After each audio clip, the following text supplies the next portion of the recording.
It's Cup Semi-Final time. St Pat's were losing finalists 3 years ago against Longford, and we'll be hoping that tonight's semi-final will provide the springboard for a first Cup win since 1961 and end over 40 years of disappointment. Shamrock Rovers are Ireland's most successful club and have won the Cup 24 times, but the club has suffered hard times over recent years, their last final victory being in 1987. Now in the First Division, can the class of 2006 go on to reclaim the glory days? Yes, we've got the first Carlsberg FAI Cup Semi-Final coming up live from Tolka Park between Shamrock Rovers and St Patrick's Athletic. Kick-off coming up very shortly. Yes, you're very welcome to Tolka Park for what promises to be a cracking match. I'm delighted to say that we're joined here this evening by Roddy Collins and Dave Barry. Dave, Premier Division St Pat's against First Division Shamrock Rovers. The bookies say St Pat's are going to win. What do you say? Well, I'm just looking forward to the game, Con, really. As a neutral coming up here to look at this, it's a great occasion. You know, a great crowd here. Two very accomplished teams over the years in the League of Ireland. Probably in the hard times of the last number of years. But it's a great opportunity for one of these to get into a cup final, and it's a big occasion for both clubs, really. Shamrock Rovers missing a lot of players through injury, suspension, players cup tied and so on, Roddy. Yeah. I know I saw you on the news there. Dave is sitting on the fence, by the way. No, we'll press him further yet. But a neutral from Cork. What about it? What do you think? I think you'd have to go with Pats because of their experience and the quality of players they have. OK, Shamrock Rovers are decimated with suspension and injury. They'll be very enthusiastic. You know, it's a great opportunity for the young kids of Shamrock Rovers to get out and have a game in the semi-final live on TV. But I think, you know, competitive Shamrock Rovers, but experience and composure will win it for Pats. Yeah, great atmosphere, and as Roddy was saying there, Dave, you know, for the younger players in this Shamrock Rovers team, this is probably the biggest match they'll ever play. Well, it gets them away from league football. This is what they want to play, and they want to get to a cup final. It all depends on it's a very young Shamrock Rovers team that's coming out here tonight. A lot of these players wouldn't have got a chance in the league if the first 11 was on it, but it's a great occasion. Hopefully they won't freeze in the night. Get off the fence. Who's it going to be? Pats. OK. Well, we've 2 votes for St Pat's then. Great atmosphere building here at Tolka Park, as Dave was saying. Not far away from kick-off now as the teams come out onto the field here at Tolka. Time for us to join our commentary team tonight of George Hamilton and Pat Morley. Thank you, Con. Yes, Tolka Park looking a picture. All set for this first of the semi-finals with, of course, Sligo and Derry on Sunday, which will also be here for you to enjoy on RTE2. But we're looking at 2 teams with differing views on the Cup. Neither of them have won since the late 80s. It's a long, long time since St Pat's won the Cup. You've heard back in the 60s, and of course Shamrock Rovers, well, they may have been Cup kings over the years, particularly in the 70s and 80s, but they haven't won it since 1987. And of course they are now in the First Division, having been relegated last year. Pat stayed up, Rovers went down. They were both down among the dead men for a lot of the time, but now St Pat's still in the Premier Division and all set for another appearance in the FAI Carlsberg Cup Final.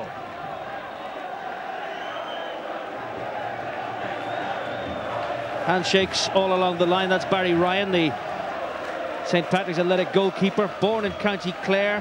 He had a spell with Rovers, he had a spell with Dublin City, and now he's Pat's man. Mark Rutherford, of course, used to grace this ground as a Shelbourne player. And on the end of the line there, Michael Foley scored a penalty against Longford in the quarter-final match. Tyke Purcell from Stillorgan in South Dublin, a pupil of St Benildes he was, and a free-scoring centre-forward now, though he joined the club as a defender. 8 goals in the First Division, and he's also got a couple in the Cup. The goalkeeper, Barry Murphy, so impressive was he in Rovers' relegation season. The fans voted him Young Player of the Year and Player of the Year, and he's still only 21. And there's the lineup. It's not a lineup that Pat Scully would have chosen as his first choice, but because of all those suspensions, injuries, and the fact that new players are cup-tied, it means he's got to go with a very young team. Yeah, George, I mean, he's looking at probably 5 or 6 of probably key players out tonight, but, you know, I mean, these are all young boys playing in the Cup semi-final. Great opportunity for them to shine, and, you know, just hopefully that they'll give a very, very good account of themselves and won't freeze on the night. There's a lot more experience in the St Patrick's Athletic team. Paul Keegan scored the winner the other year in the Cup for Longford. Trevor Molloy, his partner, the top scorer for St Patrick's Athletic this season. Mark Rutherford, of course, a bit of a veteran too, captained from the back by Colin Foley, with Barry Ryan at the back. Yeah, obviously with St. Pat's, sorry George, obviously with St. Pat's and Trevor Molloy there, I mean, they've a lot of experience and an awful lot of good players up front with Paul Keegan and Trevor. I mean, again, they've got Foley at the back, and they've Mark Rutherford outside left, who's obviously won cup medals with Shells in the past, so very, very experienced side. Tonight's match referee is Ian Stokes, who comes from this fair city of Dublin. Very much a Dublin affair on the banks of the Tolka. These young men won't have been in a game as big as this before. But tonight, personally, we featured him, his partner in the attack, Padraig Amond. He is a minor hurler with his native county Carlow. They got to the Munster final this year. Yeah, I mean, obviously a very, very talented young boy. You know, he's only 18 years of age. And speaking to Dave Campbell, the under-21 coach for Shamrock Rovers, I mean, they have 2 21s and they've got all subs on the bench, are all under-21s tonight. So, you know, that's credit to Shamrock Rovers youth system as well. Well, they used to be top dogs in the cup, but not for a while. And now for the first time in 2 decades, well, they're within touching distance of something big. Ian Stokes blows the whistle. Shamrock Rovers attack the Drumcondra end. Sean O'Connor on the ball. Keegan will chase here. And I'm sure the message from John McDonnell, the St. Patrick's athletic manager, has been just try and ruffle these young men as early as possible. Make it difficult for them. Don't let them believe that they can do well in this game. They're youthful. They are really inexperienced compared to the opposition. It's for Pats to dominate the game, but that's not always how it works in the cup. Not at all, George. I mean, it's a one-game wonder, and I mean, obviously that, like the way Rovers are playing and the way Rovers can play, I'm sure Pat Scully, as he's had many battles with John McDonnell in the past, will have sold his team exactly that. One launched right in there to that Shamrock Rovers penalty area, and Barry Murphy is happy to see it go past his upright, but it goes past him off a teammate. It's the corner, first corner of the game to St. Patrick's Athletic. And obviously very important here for Shamrock Rovers to defend this and not to give away an early goal and just to be very, very solid. But again, I'm sure the manager, who was a cracking centre-half in his day, will have hopefully well-schooled them.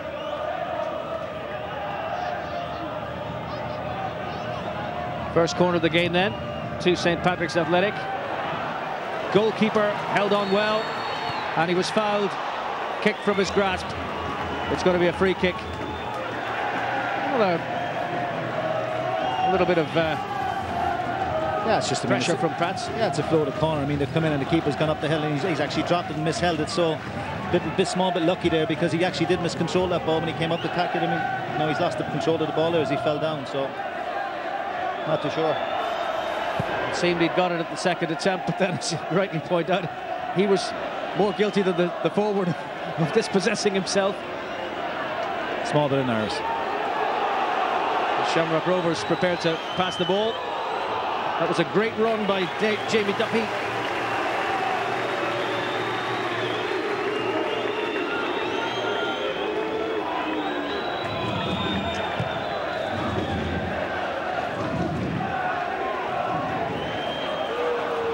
Molloy just bustled out of it. There's Purcell over the top for Amond to chase. The player with him is Stephen Quigley. Duffy making the run around the outside again. Good intelligent run. The cross a little hurried. It's a goal kick. Yeah, he's a bit unlucky. I mean, you know, it's been a great start, full of energy. I mean, Rovers look very, very quick and look very, very strong as up on the 21s. And here's the ball again. It's down the wing. You know, he's just got a bit underneath it, Jamie Duffy, but that's Twite he's got there. But I mean, I think what's something that's very interesting already is even some of the kickouts is that when Paul Keegan is going to head the ball, all the Rovers centre-halves are dropping off, and that could cause a few problems if Trevor Molloy starts dropping in front of the 2 centre-halves. So after that initial burst from St. Patrick's Athletic, Shamrock Rovers have got some change up the right. Molloy trying to get in here. Goal kick.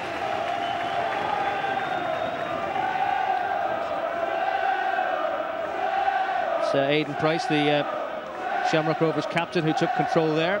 John McDonnell, the St. Patrick's manager, like Pat Scully, a distinguished centre-half over many seasons in this league. Yes, absolutely. I mean, he's a great servant, and he played in many League of Ireland teams as well. And he's a great lad and a great captain, and I'm sure he'd be desperate to get obviously his beloved club St. Pat's to this final. Dublin's short one taxi tonight. Padraig Amond. Oh, lovely layoff. Hammond on the way through. Oh, that's back off the upright. Duffy going in there. What a bright start by Shamrock Rovers. Paul Keegan with the opening there. And Pat saved by their upright. Towards Duffy, beaten by Quigley, out of play. Yeah, it's a great move, and he's very unlucky there, Patrick Armand. I mean, he's only under 18. It's a great touch off here by Eric McGill, touched off. He's taken it aside, and I think Barry Ryan has just got a little hand on that, and he has, and he's just touching onto the post, and you know, that's a great save. Here's McGill again, who had the lovely layoff, and he's tried the shot, and it's deflected away, and it's a corner to Rovers. And he started like a bundle of tricks as well, Eric McGill. I mean, it's a great touch off for the last with Patrick Armand. He's hit a shot there, and it's just taking a deflection. And, you know, Barry Ryan has beaten all ends up again there with the deflection. Jamie Duffy, who was sparkling up the right wing, has now got to take up a position of threat on the post. And that just didn't get a clean contact on it.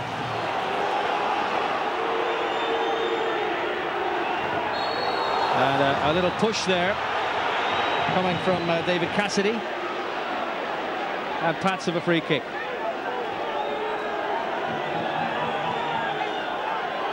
And it's the corners come in here again. It's just got to flick on, and Patrick Armand's just got underneath his knees there, and it's just taking the pace off it. So I mean, that's twice that Patrick Armand's been very unlucky, and you know, that's warning signs for Colin Foley and co.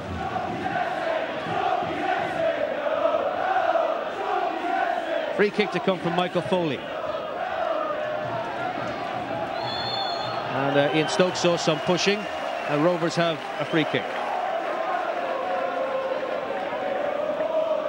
Pat Scully, he didn't have much to say for himself this week after some comments on the television programme. Got him a fine. Yeah, but I mean, I was lucky enough to probably play with Pat Scully, if I can say that. He never said much on the pitch either when he was playing. But you know, Trojan Centre having a very, very good player, and looks the way he has this team schooled at all young boys. I mean, they look fantastic already. It's Keegan for St Patrick's Athletic. Cassidy chasing him back. Misplaced pass. Cleared away by Price. That's Amon once more on the way through. In goes Price. Rutherford handles the ball. It's a free kick to Shamrock Rovers. Well, what a start for Paul Keegan, the Carlow hurler, who's the Shamrock Rovers football player as well. Yeah. This was a great chance and almost a great finish. Yeah, and it's a great strike. He's hit the target. Barry Ryan's made a great save. The second one, it's just got underneath him. It's just sort of felt him very bit quickly, and he's taken the pace off it, but he's had a fantastic start. That's got to go for a goal kick to St Patrick's Athletic.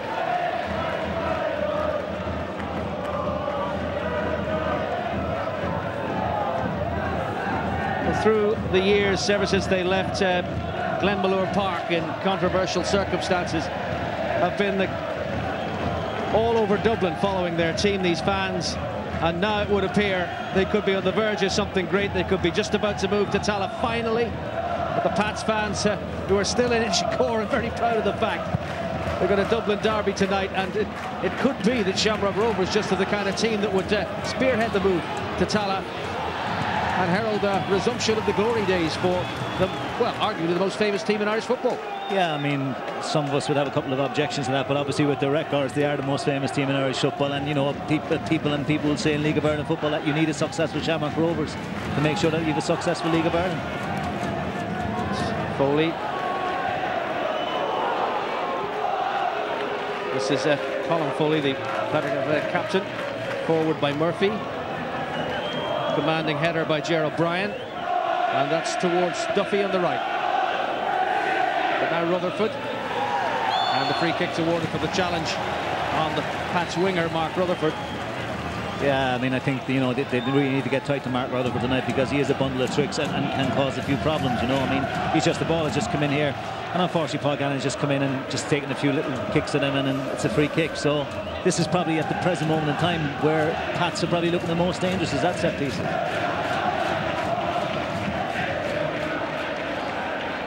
Foley, the captain, up from the back. The free kick has taken a rather unorthodox route towards Foley. Cleared away by Cassidy. And that might give it short. Barry Ryan had to look sharpish there, off the head of Duffy and out of play. And a throw to St. Patrick's Athletic.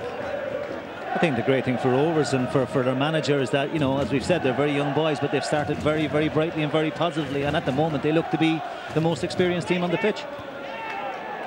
So right back Anthony Murphy there, just getting a nudge. A free kick is awarded to Shamrock Rovers.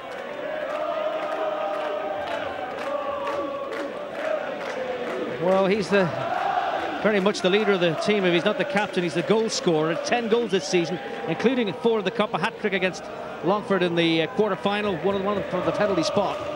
But he's against very enthusiastic and skillful defenders. Absolutely, and they've marked him so far. But, you know, Trevor Molloy is a confidence player, so he's been buzzing with the goals lately. So I think all he needs is probably one little strike and get him going in the game. Handball.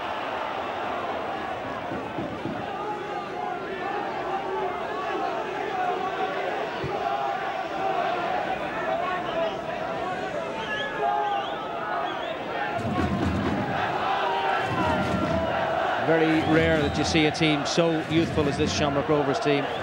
But of course, to repeat the points, Pat Scully has resources paired to the bone, really. Yeah, I mean, we said at the start, I mean, Dave Campbell has had to step up to play with his under-21s, and he's done a credible job with the players that are on the pitch, and good luck to them, you know, and it's fantastic for Shamrock Rovers Football Club going forward as well. They have so many young talent coming through. Side off the left back Quigley. There's the throw in from Shamrock Rovers. Possession for them too, all the way back to Barry Murphy. Robbie Clark. Well, that's Colin Foley, the Pats captain. Forward again by Eric McGill. Cassidy underneath it. But this now is Sean O'Connor. A little too enthusiastic with that, and a goal kick to Rovers is the outcome. Yeah, I think, I mean, he's just come inside. He's tried to hit shot from deep, but I mean, that just shows you how well Rovers have started. You know, that, you know, the outside right, Sean O'Connor's had to try and come in field and hit a strike with his left foot from about 35 yards.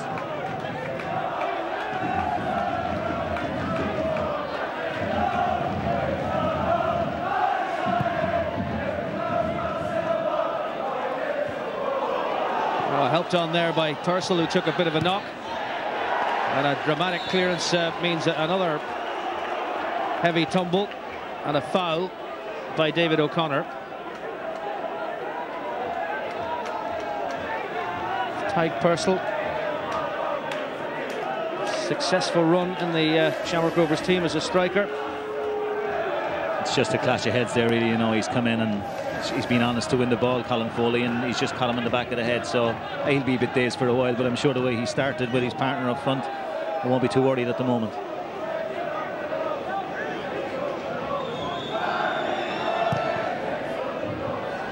Free kick from Ryan.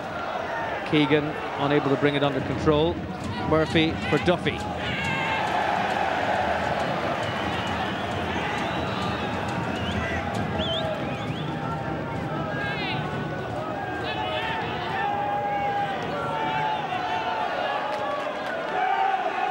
Quigley.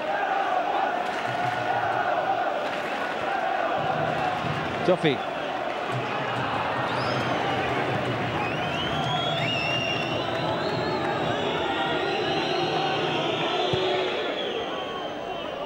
Aimed for Keegan, but won by Price. Keegan, though, helping it on. In went Purcell.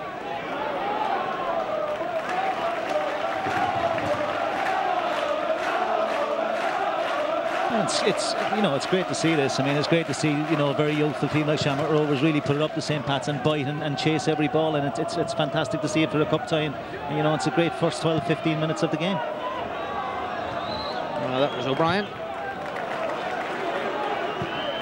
Cleverly played by Robbie Clark. It's Davy O'Connor. Just a little bit too firmly struck for Purcell to bring it under control.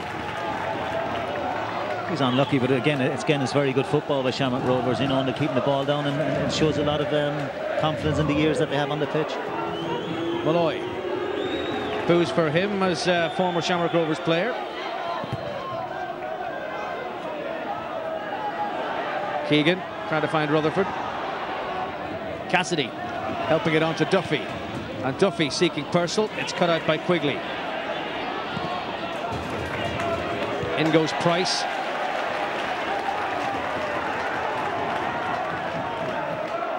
Aidan Price, the Shamrock Rovers captain, dominant figure at centre half.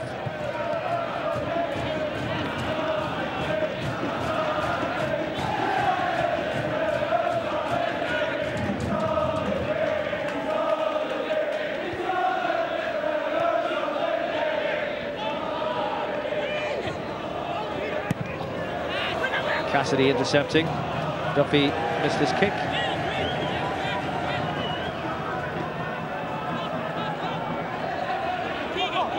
I think the next 5 minutes now just for Shamrock Rovers, I mean, they've started like a real buzz, so they need to just sort of calm down now and play themselves totally into the cup tie.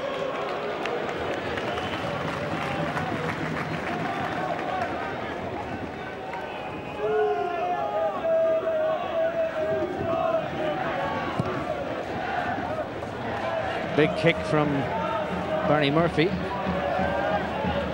Keegan better at Price. Molloy.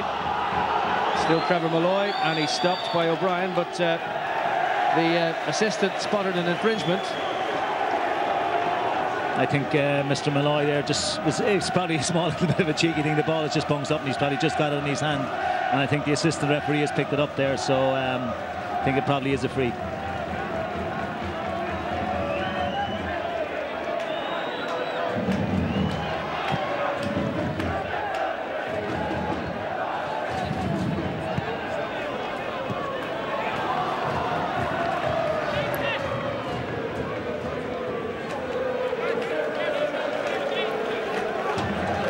Throw to come from Quigley.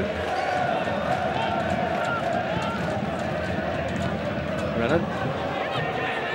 Rutherford getting in there. And Price ahead of Molloy.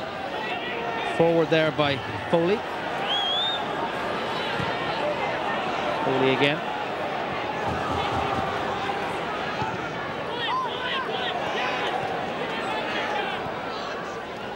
Keegan. Pats trying to get a bit of pace into their game. Michael Foley on for Anthony Murphy. Murphy seeking Molloy. It's Price with a header away. In comes Clark, the full back. Lovely play by Purcell. Oh, look at that for a ball. Oh, just caught Almond on the back. But what skill that was. And bear in mind, this guy began his career as a central defender. Such awareness, such control, such awareness. Fabulous ball. Unfortunately, just caught his strike partner, Pádraig Almond, on the back. Yeah, he was very unlucky. He's done really, really well, and that's what's good about having partners that get on well with each other. I mean, it's different class, because Pats were just beginning to get back into the game and have a bit of dominance, but it just shows that they can turn on the pace very, very quickly, Shamrock Rovers.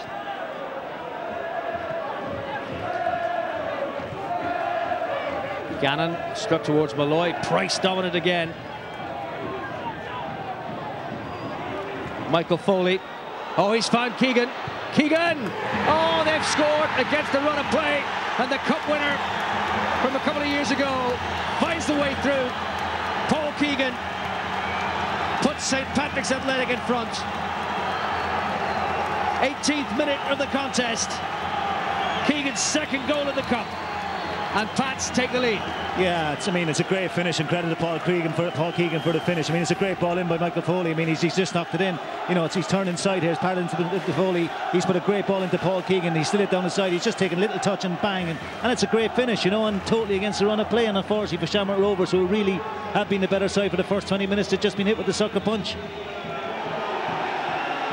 Paul Keegan spends much of his week at his home at present in Glasgow, but comes back to play for Pats. And he'll have a tale to tell his Scottish wife when he goes home in the morning. Absolutely. I mean, you know, he's seems to be a little bit of a cup specialist as well when it comes to goals, you know, scoring again in the cup final a couple of years back. So Rutherford now. This is a big spell in the game for Shamrock Rovers, because Pats, having taken the lead, now the experience comes to bear, and they can turn the screw if Rovers buckle. Definitely. I mean, you know, the back four for Rovers have been fantastic, and the two centre halves have been extremely good. But I mean, you know, it comes down to experience now, and this is where Shamrock Rovers and their manager really have to just, you know, circle the wagons and get all the team together and make sure that they don't concede something else in the next 2 or 3 minutes.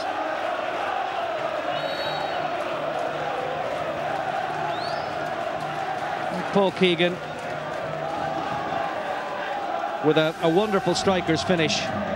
Angle tight, not much to aim at, but the power beat Barry Murphy, and it'll please John McDonald for sure. Oh, definitely. I mean, it's because we saw early on John McDonald was taking an awful lot of water, so you know it's a great finish by Paul Keegan, and credit to the Mark Foley as well for putting the ball into the box for him.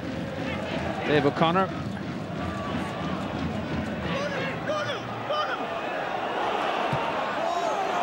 On into the danger zone for Rovers, and a good effort it was ultimately by Cassidy. No, it's a great ball in by David O'Connor. I mean, unfortunately, he's just got underneath the header there. I mean, in fairness to him, I mean, he's made a great one in Cassidy from deep in midfield, and he's a small lad, you know. I mean, but he's got in there, and just unfortunately for him, he's just nicked the side of his head. So, but again, it's credit to Shamrock Rovers. I mean, we did ask will they come back in, and in fairness to them, they have. Molloy. Keegan goes off on a run again. It's cut out by Clark, and now it's McGill. Too many red shirts around for him.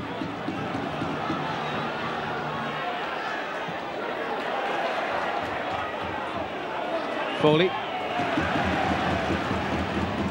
Brennan. Keegan has found Molloy. And the layoff was towards Mulcahy. But Pats are really turning the screw now. The Rovers just need to keep a bit of possession. Dave O'Connor. Hammond and Rutherford back helping the defence. Foul on Cassidy. On the touchline with news is Tony O'Donoghue. Well, although we're almost halfway through the half and Pats are a goal in front, their manager John McDonald and his assistant Liam O'Brien have been certainly worried in the first 20 minutes or so, and they've been asking their central midfielders David Mulcahy and Michael Foley to keep the energy levels up and to get themselves into this game. They've been exhorting them to bring more to the match, even though they are the goal up. From the free kick all the way through to Barry Ryan in the Pats goal, and his throw puts pressure on Mark Rutherford, who has kept the ball in play but hasn't been able to find a teammate. Yes, Mark, I mean, he's done a bit of thankless work as well in the last couple of minutes, chasing back to help his full back, and that's very important now if Rovers are going to try and get back into this game. You may just have seen in the background on the touchline John McDonald on his feet, shouting, barking instructions. Pat Scully, by contrast, is just leaning nonchalantly up against the dugout, taking it all in. Yeah, I mean, I think that's probably the characters to a nutshell, you know. When we're talking about John McDonald in the taxi, I think it's exactly like that, you know, barking out the instructions.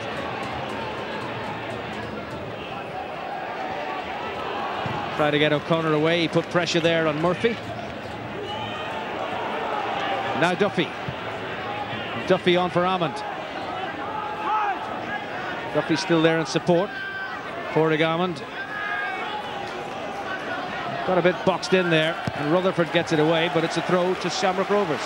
Again, I mean, you know, we got to credit Shamrock Rovers here. I mean, they come right back into this game, and maybe no wonder Pat Scully is very calm. You know, he's obviously not a bit disappointed at one down, but they have been the better side in the first 25-30 minutes, and you know, he's just got to keep calm.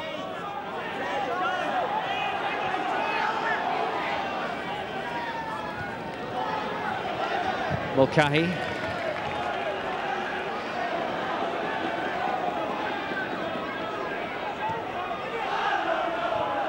O'Brien, it's come right back, it's Molloy. Cassidy in battling Molloy over the top. And that's Price sending it forward towards Duffy. And the throw into St. Patrick's Athletic. Well, he's much more animated than he has been in the past few minutes. Yeah, but I mean, that's Pat, you know. I mean, he won't get too animated at the moment. I think he's, you know, he can't be disappointed. I mean, they've started fantastically well, and there's just been a goal against the run of play, and there's plenty of time for him to get it back. Cassidy. Brennan. And Foley. Pressure on the full-back Quigley. But well played Mark Rutherford, though he's lost the possession there to Cassidy. Duffy. Cannon. And ran out of room in the end.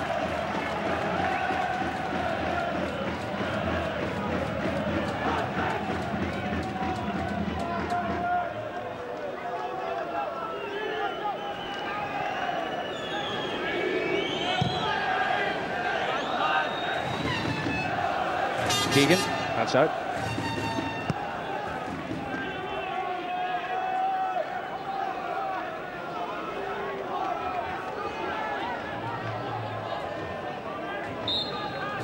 Been around the clubs, Paul Keegan. Success with Longford in the Cup. Of course, he played with Bray as well. Valued enough by Pats that they bring him home or back to Dublin from his home in Glasgow each week to play for them. Well, I would think that the person who's paying the flights for him at the moment is probably one of the happiest men with St. Pat's. So he's put him 1-0 up in the Cup. Rutherford. There goes Keegan.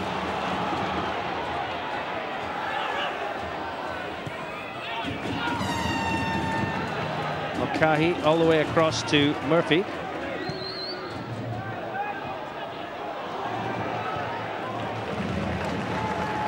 Well defended by Shamrock Rovers. It's the one thing that you would worry for Shamrock Rovers. I mean, at the moment Trevor Molloy is really not in the game, but when they're kicking long balls out from Barry Ryan, Paul Keegan is coming short and Trevor Molloy is dropping in behind the Rovers front two. And I mean, if he starts picking up the balls and he gets into the game, then he can be very, very dangerous and hold the game by the strings, because that's the type of player he is.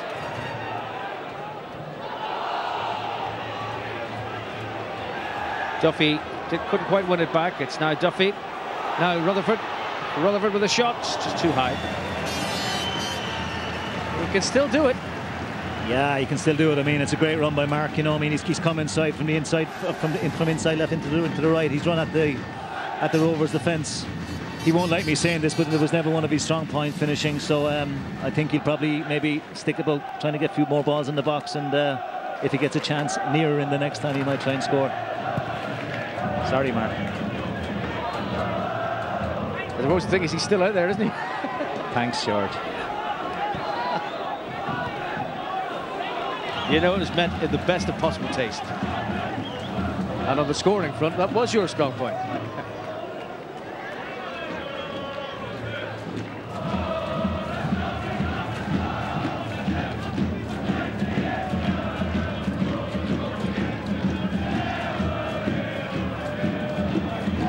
Keegan, an obvious target.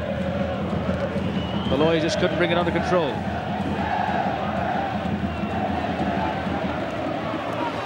Mulcahy back to Quigley. Won by Price. It's come out now to Foley. Murphy.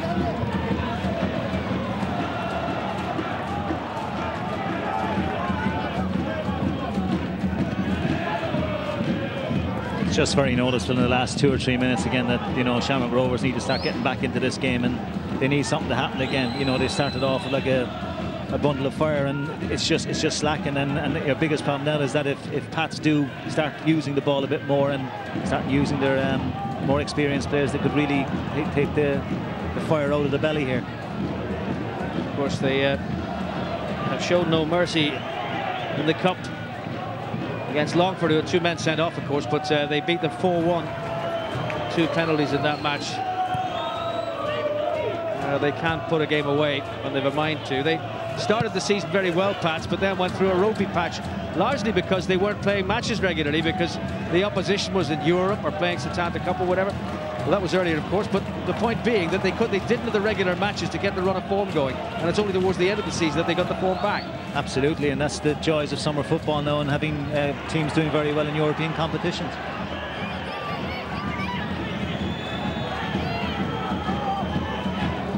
Murphy.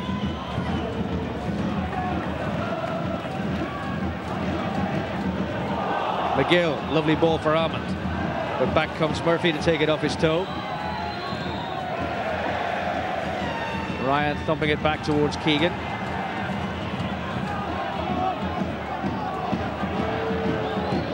Murphy. Price under pressure from Molloy. It's come now to Dave O'Connor. Nice little dummy to send Foley the wrong way. But shame for him that the front men were a little more withdrawn than you might have expected them to be. Yeah, I mean, he's very unlucky, but I mean, you've got to credit Aidan Price there at the back. I mean, he's snuffing Trevor Molloy out at the moment.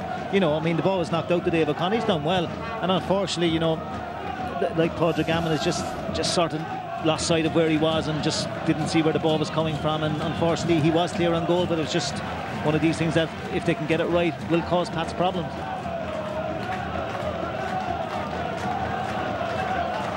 Duffy. Oh, they did well to get it out of there. Duffy. McGill. Gonna have a go. It's too high. Frustration for Eric McGill. It's worth a try though. I mean, you know, they won't walk the ball to him free. I mean, he's probably, what, 25, 30 yards out, and he's had a strike.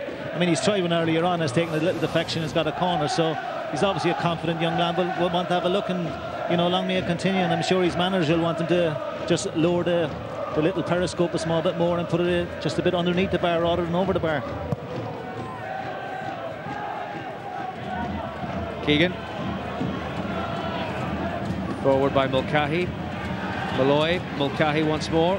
Challenged by Cassidy. It's McGill. Dug it out really well. He wanted O'Connor to move a bit further, but O'Connor's in possession now. And there's support from McGill. And McGill looks right and picks out Duffy. Duffy against Rutherford. Rutherford did his job well. Tony O'Donoghue on the touchline. Well, Pat Scully a lot more animated now. He has been saying to his players that they've got to get back into this game. He's saying that in midfield, David Cassidy has been lying too deep, and he doesn't want that. And he's saying to them, get the ball back into the game. That was McGill sliding in with a tackle. He's a good little lad, this fella. I mean, he's an under-19 still, and, you know, he's very strong. And I mean, fair play to him. He's trying to run the game out there. And at that age, in a semi-final of a cup, you know, full credit to the lad, and long may it continue.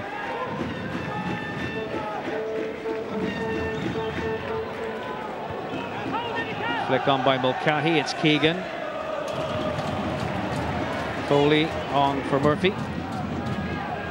And now Sean O'Connor. Challenge there by Robbie Clark. Inviting the run from Purcell. Solid tackle by Colin Foley, St. Patrick's Athletics skipper. Again, what's really exciting about that is they've drawn the centre halves out, and that's very important as well going forward in the game for them to bring these centre halves out to get more chances inside. Lovely skill by Clark. Clark's cross missed the ball. Duffy will go and try and retrieve it. Rutherford's with him too. And Rutherford's challenge means it'll be a throw to Shamrock Rovers. Again, it's a great ball in the box, and you know it's young Cassidy again who's had a chance with the head, and he's just not timed it twice at this stage, and they're two sort of half chances with headers. McGill for Clark. Composed left back. Foley made the challenge. It's Clark again, using O'Connor. Purcell. O'Connor, well done. Dave O'Connor, Almond's in the middle. He's pulled it back instead towards McGill. It might come to McGill.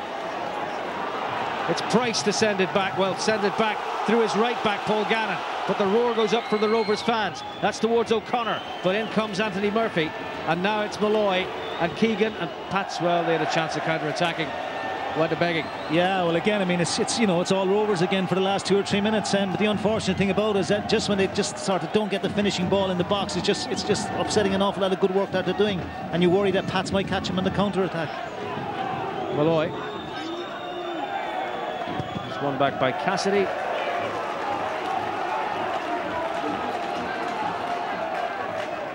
Great to see it again, though. That, you know, with young David O'Connor, I mean, outside left, I mean, he's causing all problems. It's great to see a winger like that going at people. Probably again, Mark Rutherford's going to kill me, but it reminds me of a young Mark Rutherford the way he's playing at the moment. Cassidy. McGill got there first ahead of Mulcahy. And now it's Keegan. Clark, lovely control. O'Connor. Still O'Connor. Foley got in the way, and he's fouled as he went through. Colin Foley, the St. Patrick's Athletic captain, on Dave O'Connor. Yeah, he's started off like a house on fire as well and done really, really well. And I think Pat Scully, if he's over in the sideline, he'll be saying to these players, get more ball to him, because himself and McGill have been absolutely fantastic so far, and they need to get young Almond back into the game again, because he started off really, really well as well. Swung in by Cassidy. Not a very good defensive header there by the left back Quigley. Rutherford has it. Well, they found Molloy.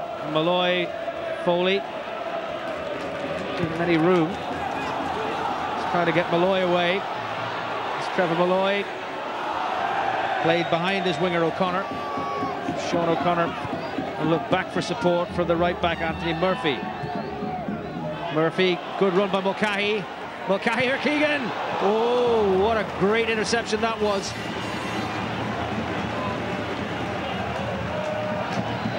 And he's injured himself in the process, it seems. It's fantastic. I mean, it's a great ball down the line. I mean, it's great work again by Pats. Great ball in the line, great ball into the ball. That's fantastic defending. I mean, that's different class. I mean, it could have gone into the net, but it's great defending, and, you know, full credit to him, because, like, Pats have soaked up the pressure, but I mean, for the last 30 seconds, they've come up and, again, sort of caught him on the break. It was Ger O'Brien who made the intervention. Paul Keegan denied, and O'Brien is still down and in need of attention. Just after catching his shin there with the tackle, but I don't think his manager will be too worried about that. You know, I mean, it's a fantastic defensive tackle. I mean, it's a great ball in the box. You know, he's cut across. Paul Keegan's there to put it in, and that's different class defending by Ger O'Brien there. You know, I mean, Paul Keegan only need to get a toe. And in fairness to the young lad, I mean, what is he? 22 years of age, and he's anticipated that and put the ball away for that would have been a certain goal.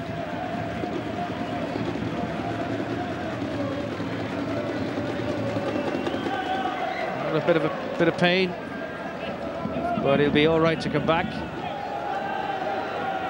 But they can't come back until the corner's taken. They're missing a big man, Shamrock Rovers. They'll be hoping it's not a crucial absence. Well, they've gone short. Pats for Rutherford. And O'Brien will be invited back when the ball leaves this area. Keeper Murphy thought about coming. He's offside. And the danger's gone. And Shamrock Rovers are back to full strength at the back. Yeah, I mean, you know, I don't really want to say too much about this, but I mean, I just think it's a crazy rule that when something like that, I mean, he's after making a goal-scoring saving challenge, and he gets injured in the process, and then there's a corner kick, and he's out for a very important part of the game. And don't want to give out about UEFA or FIFA or anything like that at the moment, but I just don't think it's the right sort of rule to have in the books. Well, it's a bit of bureaucracy that could be done with that. If you think of it, if a goalkeeper gets hurt, they don't make him go off if he receives attention. Absolutely. And it's the same difference. They were missing a key man in the move that followed, but fortunately for Rovers, they got away with it in the sense that Pats didn't turn to their advantage, and it stays 0-1. Absolutely. Very efficient, Mr. Scully, I thought. Yeah, I mean, obviously he's probably gone back to his little education that he's had, but the people up in Shelburne before when he was a player, and probably made a few notes himself then. That was Purcell going in. On a missed kick by Paul Gannon, but helped out by O'Brien, who's fit again. Lovely turn. Duffy tried to slide one through, but nobody in the middle.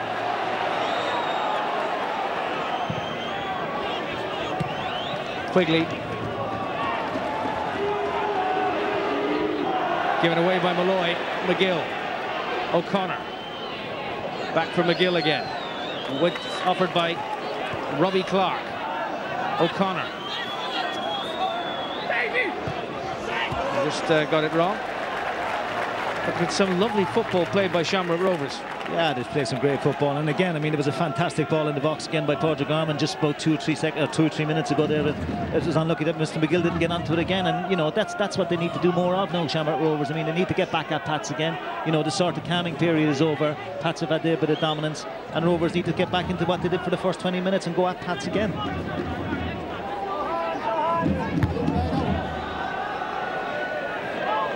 Good header on there by Purcell, but one back by Mulcahy. Quigley. Still Quigley. Price saw the danger. Trying to clip one over the top for Almond, but well read by Barry Ryan. But that's come straight to Duffy. Lovely control. Jamie Duffy. Poor pass in the end. There's one sure thing. Shamrock Rovers work on the skills when they're training. Very evident. Molloy is caught for pushing. Free kick to Shamrock Rovers. Yeah, I mean, he's getting a bit frustrated now as well, Trevor Molloy. You know, I mean, he's done very, very well here. I mean, you know, he just tried to shove him out of the way. And I mean, in fairness, Jared Bryan, he's held his ground, and Trevor Molloy just got a bit upset. But I think credit to Shamrock Rovers and credit to the management team. You know, they play lovely football. They have two very, very good wingers in Jamie Duffy and David O'Connor, and I really think that Pat Scully will have a chat with his team at half-time and try and get young McGill and Cassidy in the middle of the park to start getting the wingers in it more and start getting more balls in the box and bring more big tight person and Paul Keegan in to try and get the balls at the end. Duffy. It's fully away. Keegan. It was Cassidy who made it awkward for the St. Pat's player. O'Connor, and a lovely touch to get him away from the fullback Murphy. Purcell trying to slide one through for Ramond. Just crowded out of it. But they forced concession of the throw. They want to get on with it quickly. McGill away from Keegan. Always seeks that diagonal ball for Duffy. It's O'Connor back to Quigley. Brennan. Price there ahead of Keegan. McGill onto it. Duffy moves ahead. Width was offered by Purcell, and it's Ahmed who finds Purcell. Catching Quigley out. Purcell with the cross. Duffy in the middle. Ahmed two. In goes O'Connor. Onto it now comes Robbie Clark. Clark got to have a crack from this range. Wasn't so far away. No, and that just shows the confidence that they're in. I mean, you got to ask yourself at the moment who's the first division team and who's the Premiership team. You know, I mean, there've been different class here. I mean, he's come up and he's had a strike and it's just caught on the outside of the foot and it's just gone away. And Harry Ryan is looking at all ends up. You know, it's a long way out and it would have taken a great strike to beat him. But I mean, as I say, you know, you look at Shamrock Rovers and it's very difficult to say they're a first division team because they've been different class in the first half. Great footballing skill, great technique, and great energy. And the scoreline does them little justice. None at all.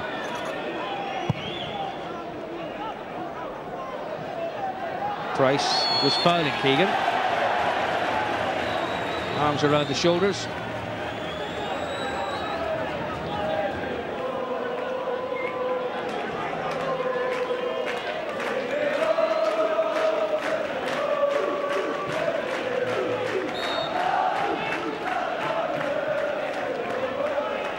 Now, what can Pats manufacture from this free kick? Colin Foley, the captain, is up for the back.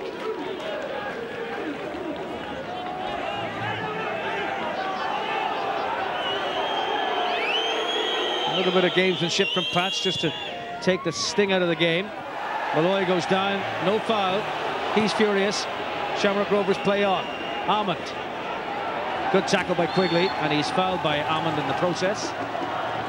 Yeah, he's done very well there, young Quigley. You know, I mean, Ahmed has put the balls. I mean, it's just got away from him. But I think what we need to probably keep a look at during the game now is Trevor Molloy is starting to get very frustrated up there and could get a very stupid booking here, very, very simple and very, very quickly. You know, I mean, he hasn't been touched there really, you know, and he's just gone down. And Mr. MacDonald is probably having a look, going, "What's going on?" Not in those type of words, I would say, though. O'Connor, much too much air on that. Significant that St. Patrick's Athletic switched their wingers. With Mark Rutherford now operating on this side and Sean O'Connor on the left. I think it's just showing what's going on. I mean, I think, you know, they're looking for something different. I mean, Mark does work from both sides and he does come in an awful lot better when he is on the left-hand side, or from the right-hand side, coming in on the left. But I mean, you've got to look at it. I think they're worried about Dave O'Connor here and they're worried about what he's doing. So I think they're going to bring Mark Rutherford over to try and cover for him as well. Clearance away by Stephen Brennan.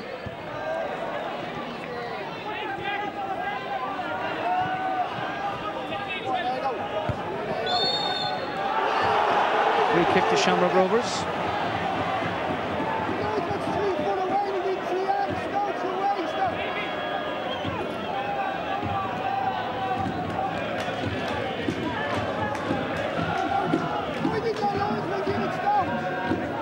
Another free kick to Pats. It's just very important that Rovers defend this before half-time and not give away another goal. Trevor Molloy will take the free kick. Well, it wasn't great. shrug of the shoulders from him. He didn't get the delivery right at all, and no threats to Shamrock Rovers. Yeah, and I think the Rovers fans below us will give him a bit of a ribbing as well. And he hasn't had the best of first half, Trevor Molloy, but you know, he's a good player and he's a talented boy, and he just needs something small to happen, and then he could be the winner of this game.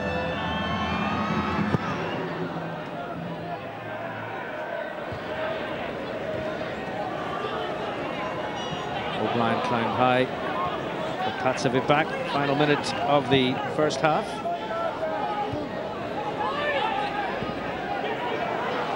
Cassidy holding off Keegan.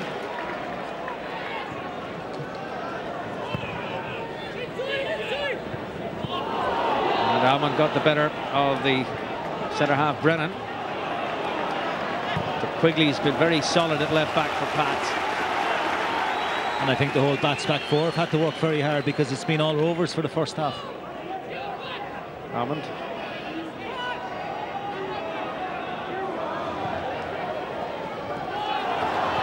Stolen there by Sean O'Connor. And Molloy makes the run. And Price goes with him.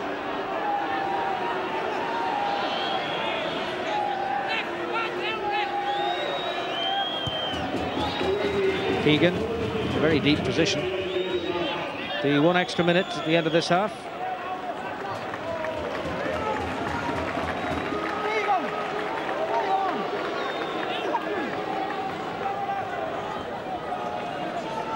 Well, there's a hold up here because Shamrock Rovers have an injury. Another bang of the head for Paul Keegan. I think he's just gone into the corner and he's just sort of tripped over on his legs, and when he's fallen he's just been caught by Stephen Quigley's studs just in the back of the head, and I think it's just a small bit sore, but he'll be grand. I mean, get him in at half time, and if he can start like the first 20 minutes he did in the second half, you know, hopefully he might get onto one of the crosses that Mr. O'Connor's putting in.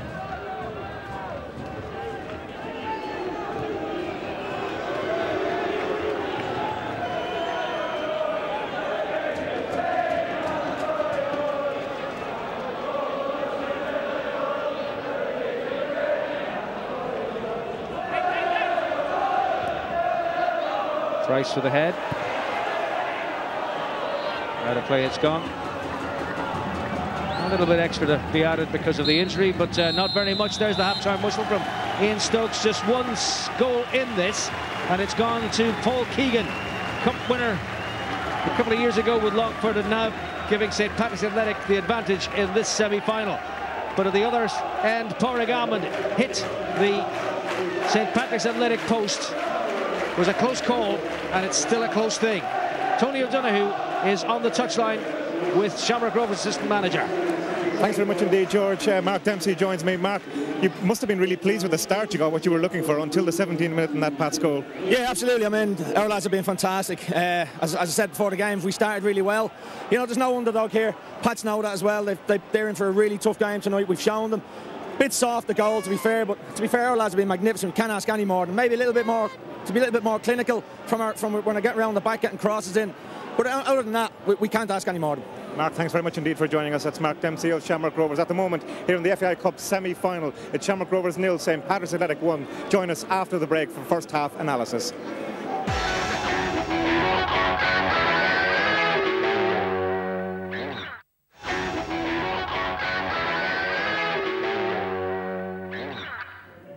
And you're very welcome back to Tolka Park. Half-time in this FAI Carlsberg Cup semi-final. It's St. Pat's who are leading by a goal to 0. Roddy Collins, I'm presenting Crime Call next Tuesday night, and this match might feature because this is robbery, isn't it? Well, I wouldn't say robbery, Con. Rovers have outplayed Pats, they've outfought them. But at the end of the day, I mean, it's 1-0 for Pats. And games is all about goals. Rovers have created chances, but as Dempsey said at half time, they're not clinical enough when they get in behind the Pats defenders. I think the only thing that can catch up on Rovers now is fatigue. They look a little bit ragged. If they concede the second goal, obviously it's going to be an impossible situation. But all credit to them, they've been, you know, the better side in the first half, no doubt. But goals, it's what it's all about. Dave, I presume Pat Scully will be reminding the players as well that they did trail here by 1-0 against Bows in an earlier round and came back into it. So, you know, all is not lost. There is still time. That's right. I think against Bows it was a penalty that brought him back into the game in the first game. But you have to say, there's a lot of young fellas making a great name for themselves out here today. McGill in the middle of the park is just running the show. He's fantastic, and I think Dave O'Connor's bringing it back to the good old wing play days. He's just getting a tremendous ball. I think that, you know, Pats are totally worried about him. They're trying to get out. He looked a bit tired there near the end, 5 minutes, 10 minutes before the half time. But you know, if they can keep that momentum up in the second half, they might be able to come back and get an equaliser. Let's have a look at the goal, Roddy. Paul Keegan took it like the experienced striker that he is, I suppose. Well, before the game we said Pats need to be very competitive because we knew they'd be Rovers would be full of energy and then composed in possession. That was a very composed ball. Composed pass, and it was an excellent finish. Maybe Barry be a little bit disappointed in their post, but young Price was caught daydreaming there. When the ball was played across, he never shuttled over to close the gap. Beautiful through ball, wasn't it? It was a fantastic ball, but young Price should have been reading it. He should have been over. But you can't argue with the strike from Keegan. It was a great run, kept himself on side. But I think Barry is a top-class keeper, and I think he'd be disappointed with that in the near post. Having said that, Dave, Shamrock Rovers had a plethora of chances in that first half, and Paul Keegan very early in the game came very close. I think it was a great ball here. I think it was Purcell chested it down and he was in on goal. I think it was a great strike, fantastic strike near post, but they say that keeper shouldn't be beaten at the near post, and I think Barry Ryan just gets his hand to it. Vital little touch, wasn't it? Puts it away, you know. Again, this is all in the space of 5-10 minutes. That deflection could have gone anywhere. It was just one of those things. In cup football, you need a bit of luck. And again, O'Connor here on the wing. You know, great bit of wing play, leaves the defender for dead, and that's a tremendous ball in the box. You know, fair to Rovers, they had 3 in there. You know, sometimes crosses go into the box, people aren't taking a chance getting in there. But I think probably in that occasion, they were probably in there too early. They were waiting for the ball to come in instead of probably pulling out and making a run at it, you know. But, you know, they created a lot of chance in that first half. Roddy, you were making the point that Barry Murphy might be a bit disappointed with the concession of the goal, and he had one other jittery moment very early in the game. A corner came in. Yeah, it was the first set piece against him. A good ball delivered in to the back stick. And Barry, I mean, people question his height, but he's a fantastic pair of hands. You'd be disappointed he didn't catch that first time. But in the middle in the goal like that, regardless of this, the referee's always going to give benefit to the goalkeeper. Yeah. So, but Barry's the type of kid that he could slip up, but it won't affect his overall game. He's a fantastic mental strength. So he's had a great brilliant season goalkeeper, well, absolutely brilliant goalkeeper. Yeah. So, Dave, how can Pat Scully change things, or does he need to change things? Well, I don't think he needs to change it. If we talk about like up front, Amon is, you know, he had the chances. They just must be more clinical, as Roddy said. You know, you get chances in cup games. You know, you have to take them. Paul Keegan, experience, he gets one chance in the back of the net.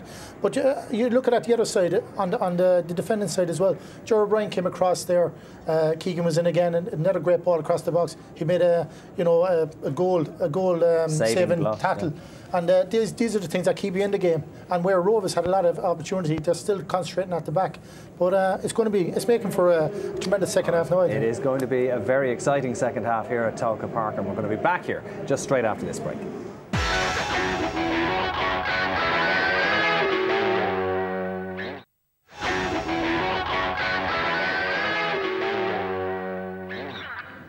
Welcome back. Pat's 1-0 up at half-time here in this Cup semi-final. What have the St. Pat's management been saying in the dressing room at half-time? Well, Paul Ozam is with Tony. Thanks, Con. Well, I guess you'll be pleased with the scoreline at half-time, but not necessarily with the performance. No, you know, I think a lot of credit has to go to Shamrock Rovers. I think they've been the better side in the half, but, you know, goals are what win games. And Pats are, I think, a little bit lucky to be a goal ahead. Rovers had a lot of chances and a lot of pressure. Is that the difference in the side, the quality and experience of the likes of Keegan and Molloy up front? Well, you know, when you've got players like Trevor and Paul, they're always liable to create chances. He took his goal very well, Paul. Michael Foley created the chance very well, but it's probably the only one bit of quality that Pats had in the first half, whereas Rovers have hit the post, they've created numerous chances, gotten a lot of crosses, so, you know, the game is still there to be won. Thanks very much indeed for joining us. That's Paul Ozam. Back to you, Con.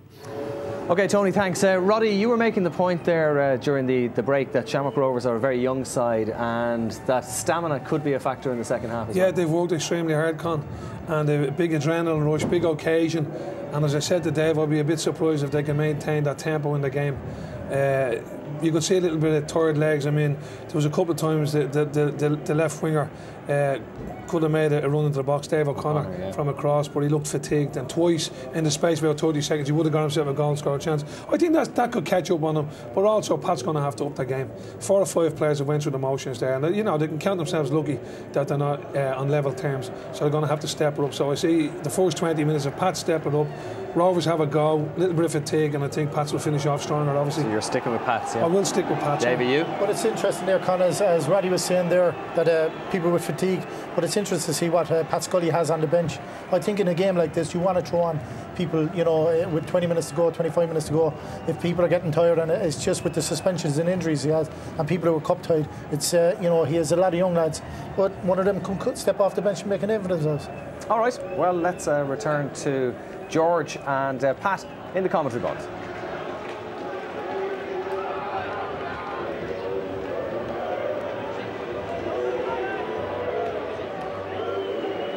So St Patrick's Athletic make a change. They've withdrawn Paul Keegan, the goal scorer, which might be a result of an injury. And in his place comes Mark Quigley. So that's the first substitution of this game. Yeah, and I actually don't think St Pat's would probably want to take off Paul Keegan, so obviously must be an injury behind the scenes. So you know, I'm sure that hopefully Tony will talk to John McDonald on that and find out exactly what did happen to Paul Keegan.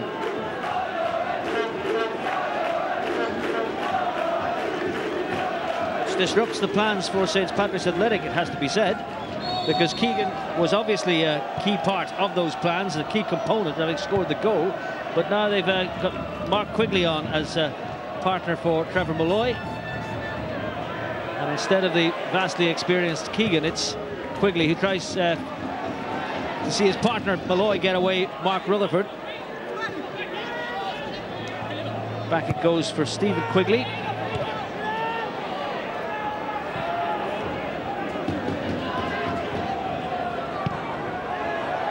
pair of Foleys on the pitch for St Patrick's Athletic, although they're not related, and the same with the Quigleys.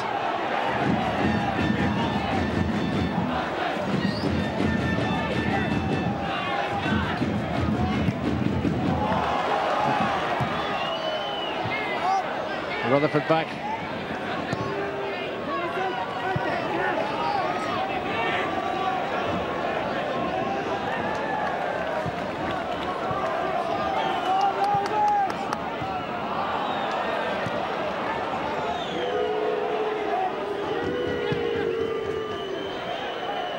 That's going to go out of play. And so Tony O'Donoghue has news of why that substitution was made.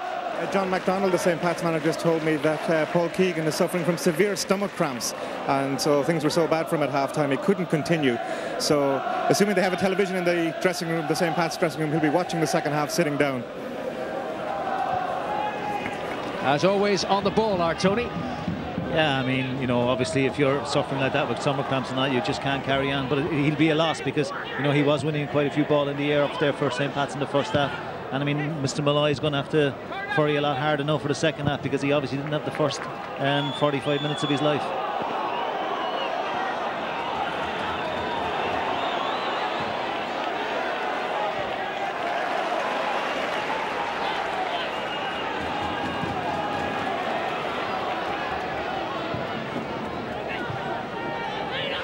Ball with Aidan Price. And now O'Connor. And on it goes for Paul Gannon. Duffy. Almond. Looking for Duffy, headed away. Rutherford getting in there. Now O'Brien. And out of play. Well, it's quite a 21st birthday present for Mark Quigley. He celebrates his coming of age this evening. And to do it against the only team that played for in the Air Cup League before, say, Shamrock Rovers. Yeah, I mean, obviously it'd be a great night if they win. And I mean, if he could even get on the score sheet, and we'll go back to Johnny McDonald, maybe he'll take him home in the taxi after the party's over, and that'll be all important for everybody. Here he is on the ball. And a few boos for him because of his previous connection with the club here. Hasn't figured that much for St. Patrick's Athletic as yet, but he's only a young lad. As I say, he turned 21 today. A decent ball out there to involve Sean O'Connor on that right wing. Around the outside goes Anthony Murphy.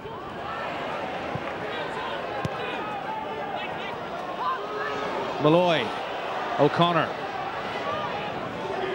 Back from Molloy again, and forces the corner off Price.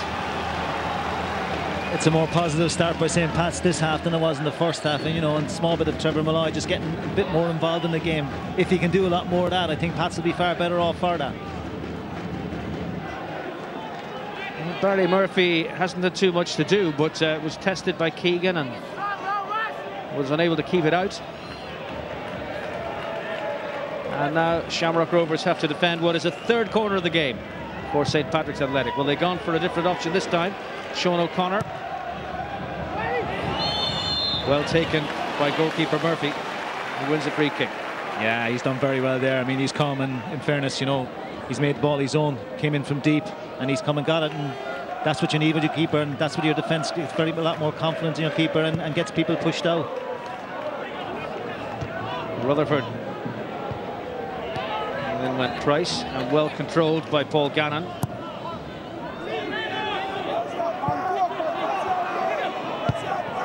It's time away by Quigley, Stephen Quigley that is, up in the air by Cassidy.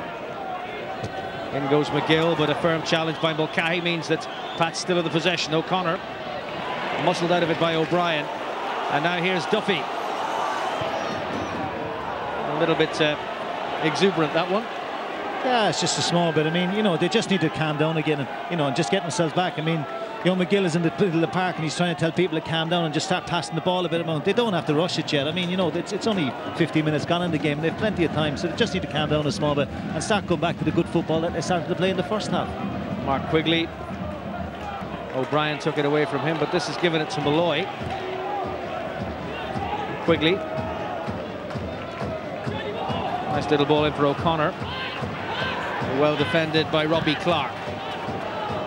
That's one for Almond to chase. Almond, but just couldn't find a way past Brennan.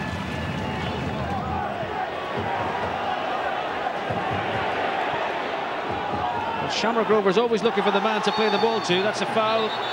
Foul by Stephen Quigley, and Ian Stokes says just keep it calm. There's no need for that. He's a very unobtrusive referee, Ian Stokes, and they often say the best referees are the ones you don't notice. Absolutely, and I mean, he's probably a small bit unlucky there. I mean, it is a free kick, but, in fairness to the referee, he's done very, very well. It's been a cracking cup day. He's kept out of it, and that's what's very important. But I think we're going back to it again. I mean, there was a great ball into Hammond again. I mean, Eric McGill in the middle of the park, he's knocked the 45, 50-yard ball there, and he's put a guy straight in. And, it's probably what the panel have been saying at half-time. There's just a small bit of tiredness creeping in, and hopefully that won't dampen the hearts of the Rovers people. Gannon with the free kick. Come to O'Connor. Davy O'Connor. Here's Duffy. Oh, he just miskicked it. He's claiming a corner, but he won't get it. But he got himself in the position. It's a chance. I mean, the ball is knocked in. It's a great ball, and it's gone to the far post. It's beaten everybody. He's just got a great little touch on it, and he's fresh aired it. But I mean, in fairness, Barry Ryan recovered, and credit to him as well. He came out very, very sharp to cover the danger.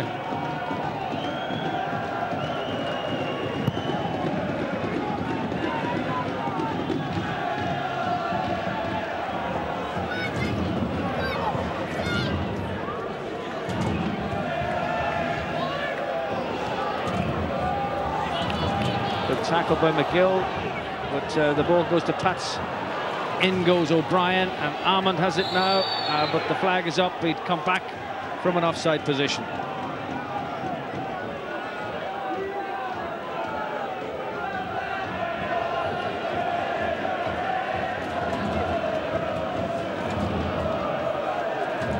Tony O'Donoghue with news from the side. Well, not yet, maybe. Quigley has a shot. Stand by, Tony. It's Sean O'Connor, and a fine effort that by Mulcahy, plucked out of the air by Barry Murphy. Tony, it's all yours.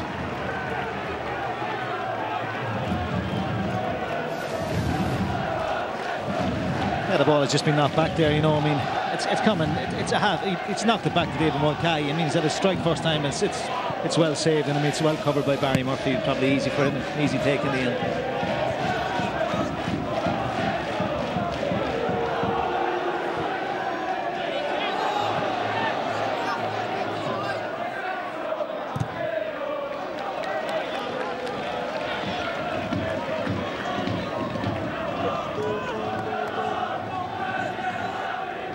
And out of all that, Shamrock Rovers get a goal kick.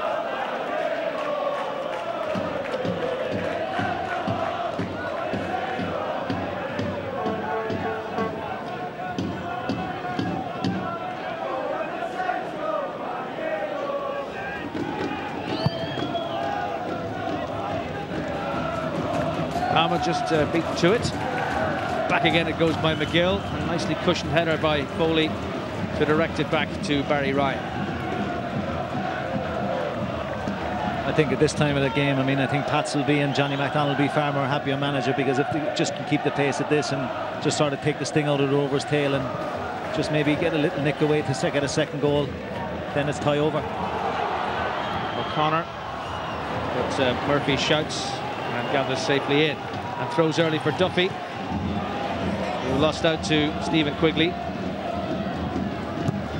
Gannon, Duffy,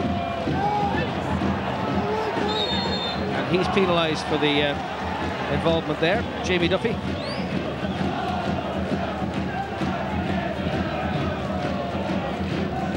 Again, you got to credit the referee there, you know. I mean, a little bit of handbags. Some other referees would have probably maybe even flashed a little card there, but credit him, you know. He's just had a little word. You got your free kick, don't have a little kick back, don't get any nasties, and carry on and let the game keep going the way it's going.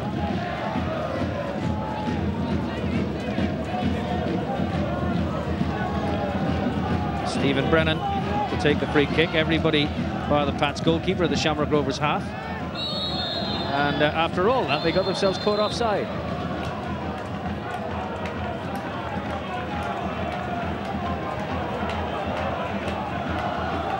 He just needs a Mulder out on the pitch, and that'd be the perfect partnership, and Rovers would be in the cup final. I think, you know, I mean, we thought that already. He is calm, because I mean, his side have been a credit to him, you know, and they've played extremely well. They just need a small little bit of killer instinct at the end, and if they can get one, they could go on and win this. There's a red part of Dublin that feels Pats are entitled to be where they are, and they are the more experienced team with a lineup that includes many more regulars that Shamrock Rovers have been able to put out. And to be absolutely fair, you've got to win the football match. Playing prettily wins no prizes. But Rovers are playing well. Now that's come off Foley. Davy O'Connor. McGill sliding in. O'Brien. And Gannon fouled by Mark Rutherford. Birmingham boy, once played for Birmingham City and Shrewsbury Town in England. And of course Shamrock Rovers is on Mark Rutherford's CV as well. And Shelburne, so he's had a few.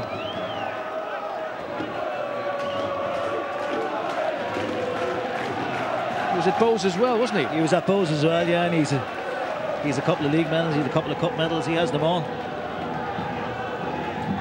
He's saying he's 34 years of age. I don't want to sort of him to come back to me on this, but I question that.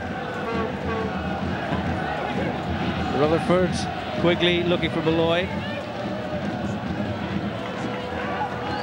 Price happy to put it away for a throw-in.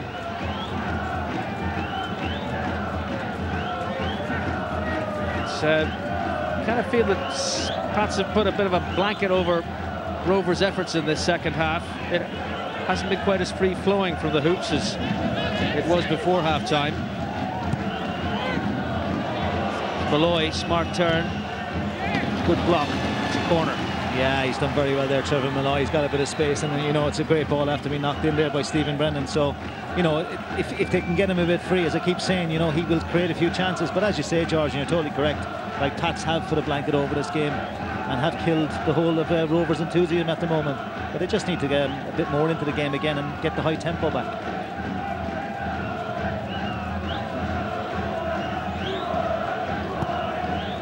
There's the corner. And they're claiming another corner, but Murphy's header went straight over, said the referee.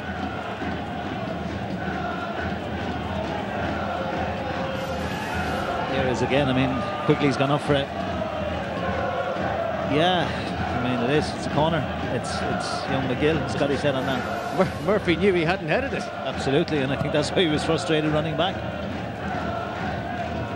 Foley.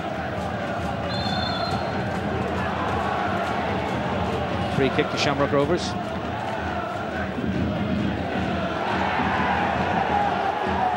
Rutherford and Gannon clashed heads there. Two honest players going for the ball with thoughts only of winning it, and the Shamrock Rovers man appears to have come off the worse. Yeah, I think the face. It's got it straight to the side of the jaw, you know, and not a very nasty place to get it, you know. And I mean, the referee's having a word at Mark Rutherford, but I don't think there was any intention from Mark Rutherford to have a go there, you know. I mean, I think he was committed to the challenge as it was, and very hard to pull out of those when you're at full pelt to get it. And, you know, in fairness to Gannon, I mean, he's won the ball cleanly and he's just been a bit quicker. Don't think, I would be very, very doubtful that Mark Rutherford was trying to have any intent to do any damage there, you know.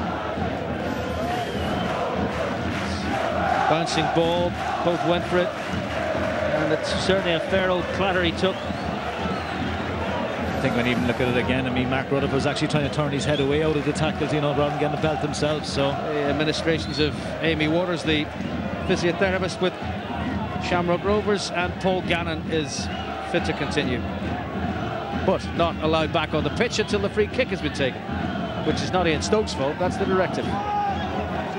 I'll make no more comments on that, I think, then. Well, you're welcome to comment, particularly when in the other instance with the centre half not being allowed back on when they're defending a corner. It points up the ludicrousness of it. Absolutely.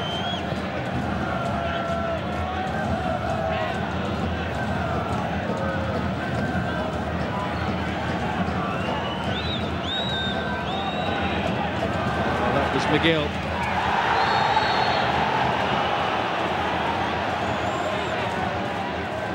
And a word for McGill. Ian Stokes saying, you know, it may be frustrating for you, but don't get too carried away. I think that's very good refereeing. I mean, young McGill, you know, he's just been beaten to the punch by Mark Rutherford. I mean, he's made a tackle. Again, we've seen yellow cards given, but fair play to Mr. Stokes. You know, he hasn't given it. That's great refereeing, because the cup tie doesn't need this yellow cards at the moment, because it's been a very, very, very competitive cup tie. Rutherford heading on, and a late challenge by Paul Gannon means a free kick to St. Patrick's Athletic. Now let's just hope that Rovers aren't losing it to the extent that they're allowing their frustration to leave it there late and give away these free kicks. Mick Byrne there, you might recognise the face of the left, former Rovers stalwart too. Yeah, forwards, and he's the forwards coach now with St. Pat's, and Liam O'Brien as well, former Newcastle and Bows and Rovers stalwart, and Republic of Ireland stalwart, obviously.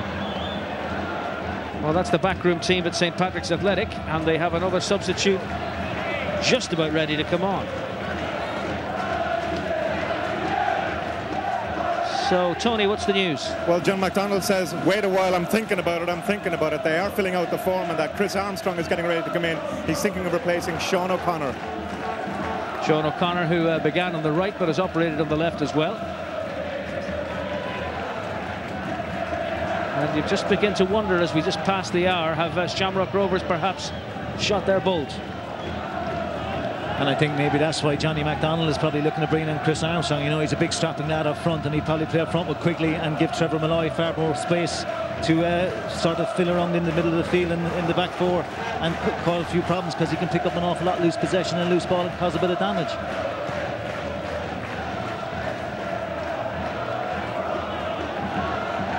Rutherford.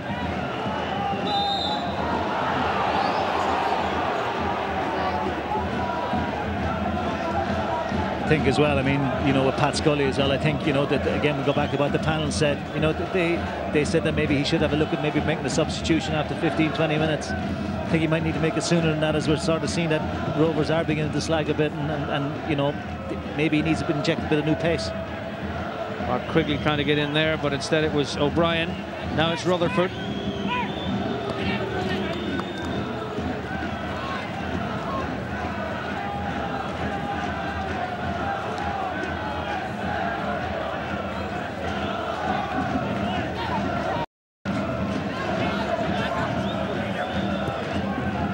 Brennan.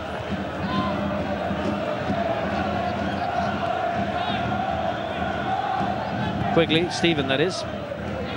Molloy trying to bustle away in there. Still battling away. Felt he might have had a free kick there. Instead it's a throw into Shamrock Rovers. It's one way to contain your frustration. Bite your shirt. I think he probably is very hot under the collar at the moment because he's that type of player, you know, and just gets very frustrated at times. Rutherford. Didn't quite spin away for the corner. Cleared away by Gannon. Purcell felt he was being fouled by Foley, but Colin Foley, a seasoned campaigner, see it back to his goalkeeper Barry Ryan. Molloy, but that's come to Davy O'Connor. McGill. There's room out right for Duffy. Pass was a bit firm. The first touch difficult, but he's put the pressure on Stephen Quigley and is forced to throw for Rovers. Yeah, and I mean it's like when all Rovers are playing well, it's O'Connor, Duffy and McGill are always at the fore of all of it, and they need to get more back into this game, especially David O'Connor. I mean, there hasn't been an awful lot seen of him in the second half so far. Throw comes from Paul Gannon, and that's a corner, a goal kick in fact. Goal kick. Whatever thoughts Pats had about making the substitution, it's not happening. Everybody all quiet on the Tolka bench. Well, except for John McDonald, who's still got plenty to say. Yeah, he's right on cue every time. He'll still come out and he'll always make a comment, so that's typical Johnny Mack.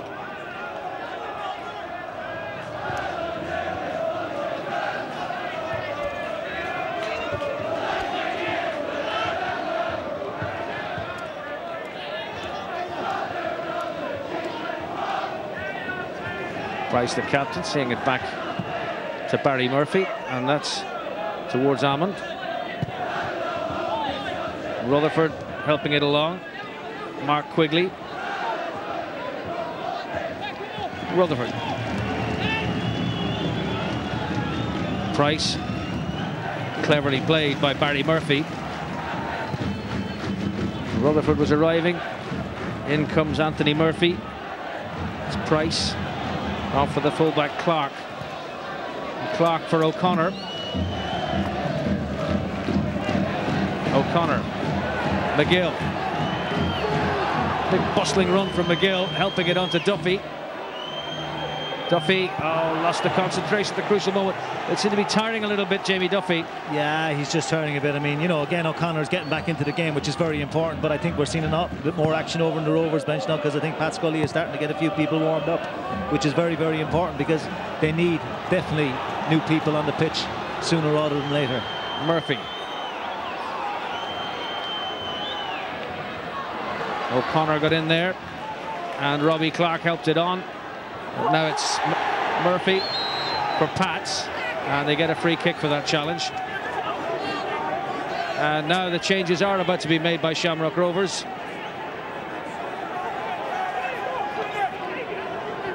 Dave Vickery about to come on. Tony, news of this one, please. Almond is going to be replaced. Eventually they've had to do something on the bench, so Vickery in for Padraig Almond.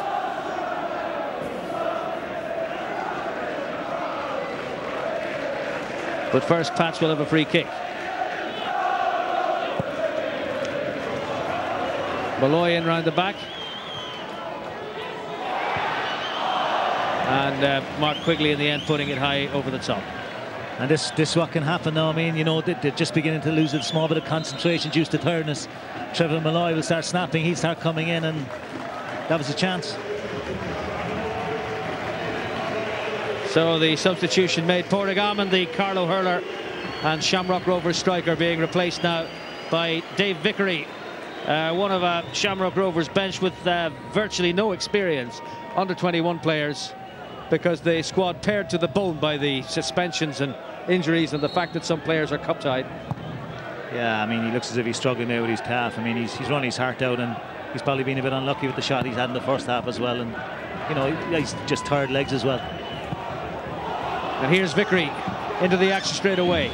Dispossessed by the sliding challenge of Quigley. McGill for O'Connor. Away from his man, Murphy. It's still O'Connor, Davy O'Connor. Chance maybe to turn for Purcell. He did so well. Frustrated he didn't get power into it. Yeah, I mean, it's a great ball again by McGill. It's out to O'Connor. He's come in. He's done really, really well. I mean, he's come inside unselfishly, passed it off the person. He's turned very unlucky. I mean, I think it's just taking a little touch off the pass defender there and take the pace off it. But that's more like what you want to see from Rovers, and they start lifting the tempo of the game again. They've gone on with a throw-in, which has come to O'Connor, but it's been defended by Sean O'Connor of St. Patrick's Athletic, and out of play for a throw to Shamrock Rovers. And it's no coincidence, every time O'Connor's on the ball or McGill is on the ball, you know, things are happening for Rovers, and they need to get more on the ball and start creating more chances. Duffy, the one back by McGill, couldn't find O'Connor. And that's probably his first straight pass of the day. Well, now we've got the change. Burley Yorkshireman Chris Armstrong, experience with Queen of the South and Stockport County. He won't turn 22 until next month, but he comes on in place of Sean O'Connor. Yeah, and Chris Armstrong, he's a big strong lad, you know, so he's going to be up there to win headers all the day long and try and challenge what Paul Keegan was doing in the first half and try and ruffle him up and get Trevor Molloy in amongst the two centre halves and playing a little hole. Molloy.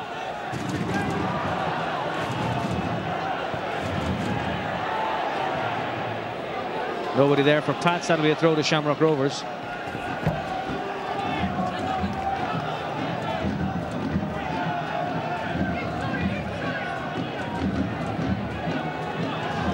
You think as well now, George, that, you know, Rovers will really have to try and get back into this game by lifting the tempo. I mean, in the first half they were constantly at it. It just now seems to be coming little spits and starts, and that will play totally into St. Pat's hands.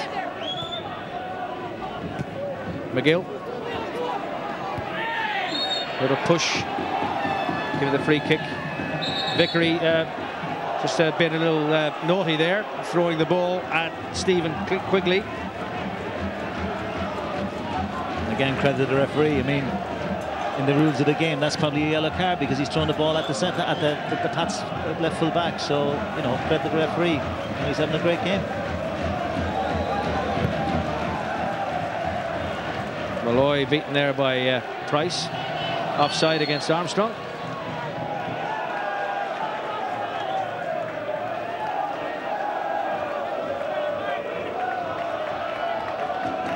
We're in the final 20 minutes of the game.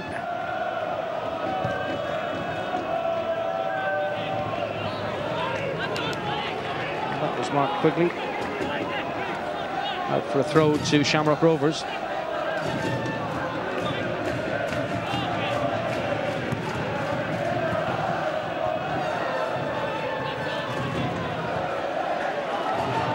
Lovely ball for Gannon. Just Cassidy played it.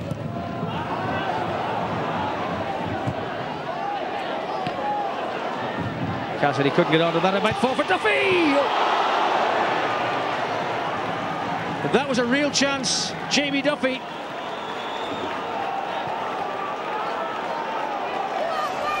I mean, that's a great chance. I mean, you know, it's a small bit of lack of communication in the back four between the keeper, Barry Ryan, and the Keys just got in between the two of them. And if he probably committed himself a bit more, I mean, it's a great chance. I mean, if he committed himself a bit more and put his leg through the ball rather than just a half-hearted feint in it, I mean, that's a great chance. That's a great chance, and they're the ones you have that you get in these type of games, and they've had two cracking chances now. Will they get another? That's the question. Well, that's a free kick against Paul Gannon. And Stephen Brennan certainly felt it. And if you look at the state of Stephen Brennan's leg, you'll see that he has a case. Clearly studs were showing. Now that's what the challenge did, and it had to be Studs that did that. Yeah, I mean, absolutely. And, you know, and credit to him. I mean, he's walked away. He said nothing and didn't make a meal out of it. I mean, here is it again. I mean, he's gone for the ball. Here's a 50-50. He's gone through and he's a tiny bit over the top with that. I mean, it's just a bit, it's just one of those things. I mean, fair play to young Stephen Brennan. I mean, he hasn't made a meal of that.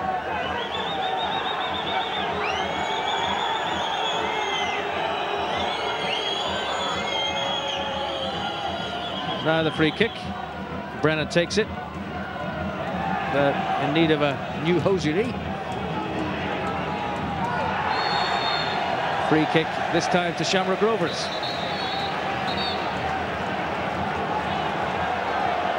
Well, there is a yellow card this time. Again, Stokes must be feeling that it's just beginning to bubble up too much. So a yellow card, first of the night for the St. Pat's right back, Anthony Murphy. Yeah, I mean, you know, the referee's done exceptionally well not to give a card tonight, and maybe he just need to probably give one just to stamp his authority back in the game again and not to get out of hand. Shamrock Rovers free kick. In they go, and away it goes from Dave Mulcahy. That's an interesting approach from Michael Foley. And Murphy has given it to O'Connor. And no flag here against Purcell.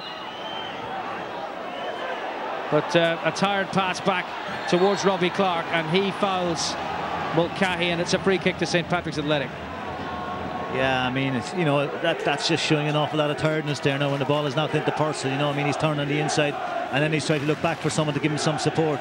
All he's got is the left full back coming up, and I mean, he just couldn't get up there, Robbie Clark, you know, and he's given a sort of soft ball back and just killed the game and killed the momentum.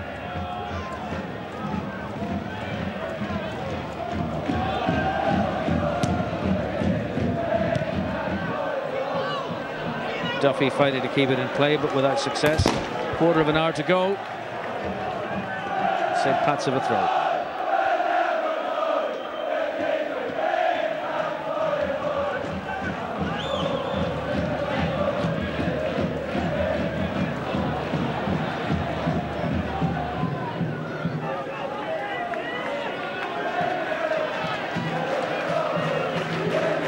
No, I think just looking at it again, I mean, Pat Scully is starting to have a chat out the middle of the park with Eric McGill and just asked him to get a hold of the ball again and start telling these midfielders to start pushing it up. You know, you'd probably like to think that Pat might want to look at someone else on the bench to bring on, but obviously the lads that are on the bench are all very, very young, and, you know, obviously you want to give them a chance, but 15 minutes to go, someone could be a hero. A little bit of discussion taking place between Chris Armstrong, the Pat sub, and Robbie Clark, the Rovers full back.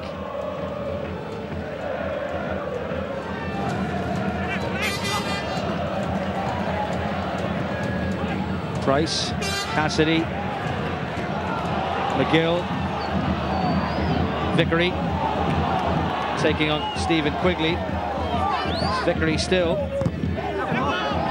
And he walked straight into the challenge, and unfortunately for him, the ball bounced out off him himself. Yeah, I mean, it's just probably a small bit of lack of confidence there, maybe, and a lack of experience that he's just turned back into the full back, because, you know, you're going to have to get the Rovers lads, especially up front, to try and hold the ball up a bit more as well, to give their midfielders a bit more time to get up now, because obviously it's coming near the last 10-15 minutes of the game where the legs will start getting fairly heavy.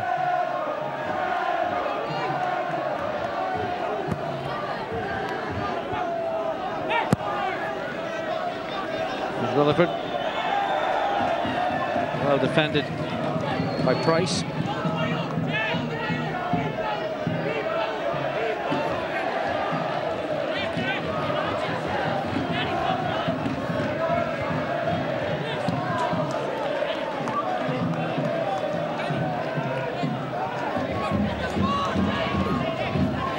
It certainly would appear that Shamrock Rovers have run out of steam. It's been a huge performance for this very young team, but ultimately experience has been the deciding factor. Unless Shamrock Rovers can manufacture something, and bearing in mind how close Jamie Duffy came not so long ago, perhaps there is still something there for them. But with the rain we've had in the past days, and this is a low-lying pitch beside the Tolka River, it's sure to be a pitch that'll sap the energy from the legs. Oh yeah, definitely. I mean, you know, it is a very sapping pitch. I mean, it's a gorgeous pitch and it's a lovely playing surface, but it does take the legs from under you, you know. And you know, Rovers, I mean, they've got what, 12 minutes left. You know, they've got to keep remaining confident. They've got to keep remaining upbeat. And I think they need to get O'Connor and McGill back on the ball. And if they can get them on the ball and start trying to create a few chances, then, you know, it only needs a second.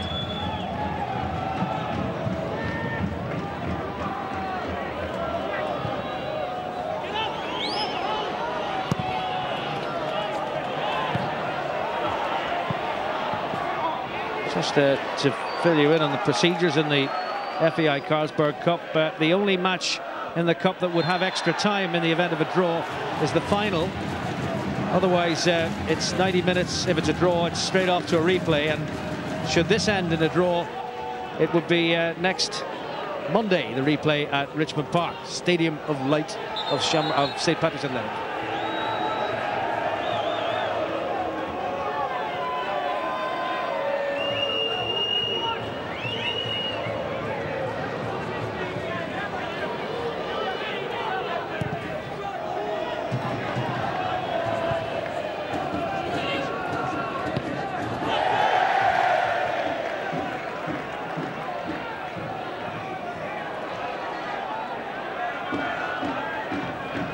Throw to St. Patrick's Athletic. And Shamrock Rovers are going to make a second change. But they've got to defend against Molloy. Up on the air by Gannon. It's Molloy again. Brave block by O'Brien. And he got there just ahead of Molloy as well.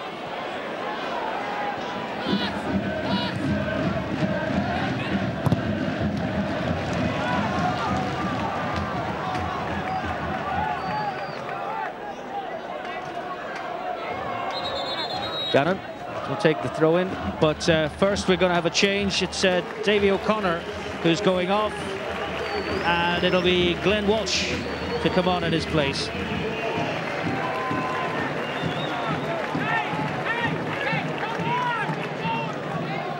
There he is, another young man called to the colours, in his case for the final 10 minutes. He's a big lad. I mean, he's a young fella. Speaking to Dave Campbell before the game, you know, he's a big strapping centre forward, and you know, unfortunately, Dave O'Connor, I think he's just run out of legs. I mean, he's had a cracking game outside left, but since after the 60 minutes, he just, you know, just hasn't had the service. Probably 1 and 2. He's probably just tired, and that can happen because it's been such a big occasion for them as well.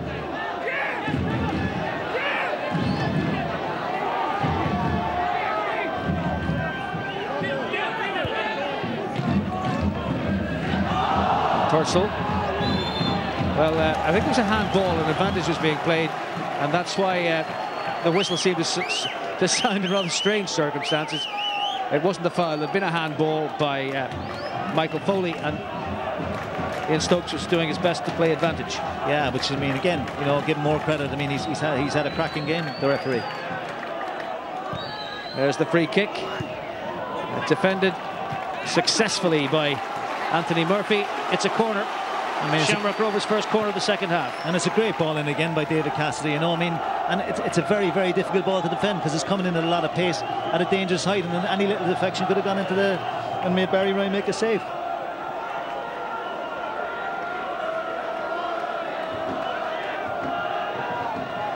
Well, this is a very crucial moment for Shamrock Rovers. Cassidy swings in the corner. Great block. Vickery. Duffy couldn't direct it onto the goal. Cassidy once more to send it back. This time it's headed away by Mulcahy. Wonderful challenge that was by the left back Clark. It's come now to Gannon. Gannon for Vickery. Taking on Rutherford.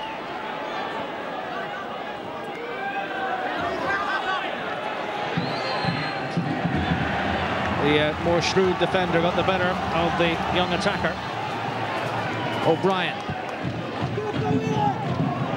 Towards Purcell. Defended there by Colin Foley, but the roar goes up around Tolka. Shamrock Rovers fans don't believe it's over yet. Absolutely not, and it's all Rovers at the moment, and they've had a couple of half chances there. Clark with the cross. And just no pace in the header from Purcell, and easy enough for Barry Ryan to deal with.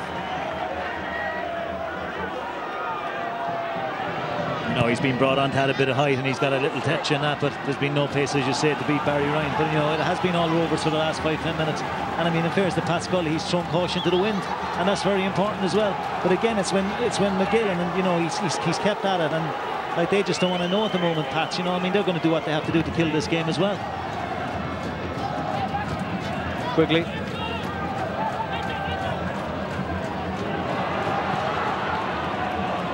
Oh, that was Walsh.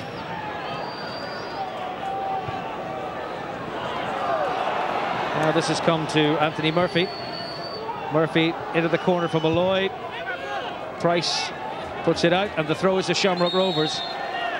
Touch Molloy on the way. And of course, we're 6 minutes away from decision time, and the second big decision of the FAI Carlsberg Cup comes on Sunday. Will it be Sligo Rovers or Derry City? Whoever, it will be the FAI Carlsberg Cup final, the last soccer match to be played at Lansdowne Road in its present condition. This was Shamrock Rovers trying so gamely to get an equaliser.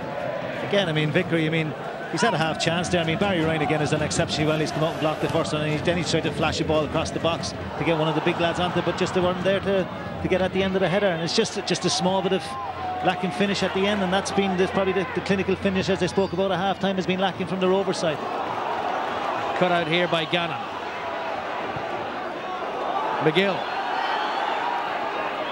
McGill, strong lad, holding off the challenge of Mulcahy. Purcell. Purcell. This has come through to Price. McGill. Cut up by Pats in the portion of Quigley. Throw into St. Patrick's Athletic. That clock is ticking down, and the team with the greatest cup pedigree, but who haven't won it since the 80s, Shamrock Rovers, are gonna, it seems, give best to the team that hasn't won it since 1961. But not of Aidan Price. The skipper has something to do with it. O'Brien sends it on to Vickery. Here's Gannon. O'Brien.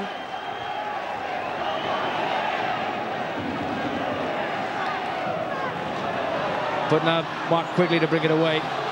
But he's the only man forward. But of course, for Pats, it's a question: keep the possession, waste the time. Quigley has done well to hold on there. It's Price challenged by Morley. It's come back to Quigley. Morley there to assist as well.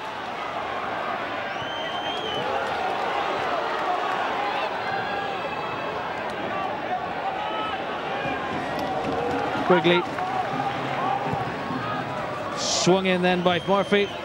Oh, mistake, Molloy! Oh, that's it! That's it! The concentration, the tired mind, the tired legs, and Trevor Molloy there to punish it like the clinical finisher that he is.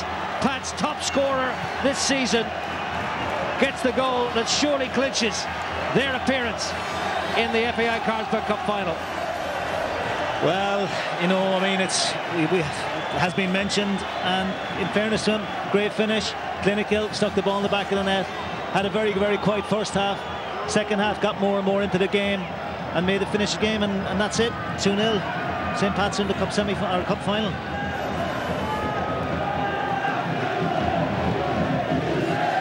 There it is.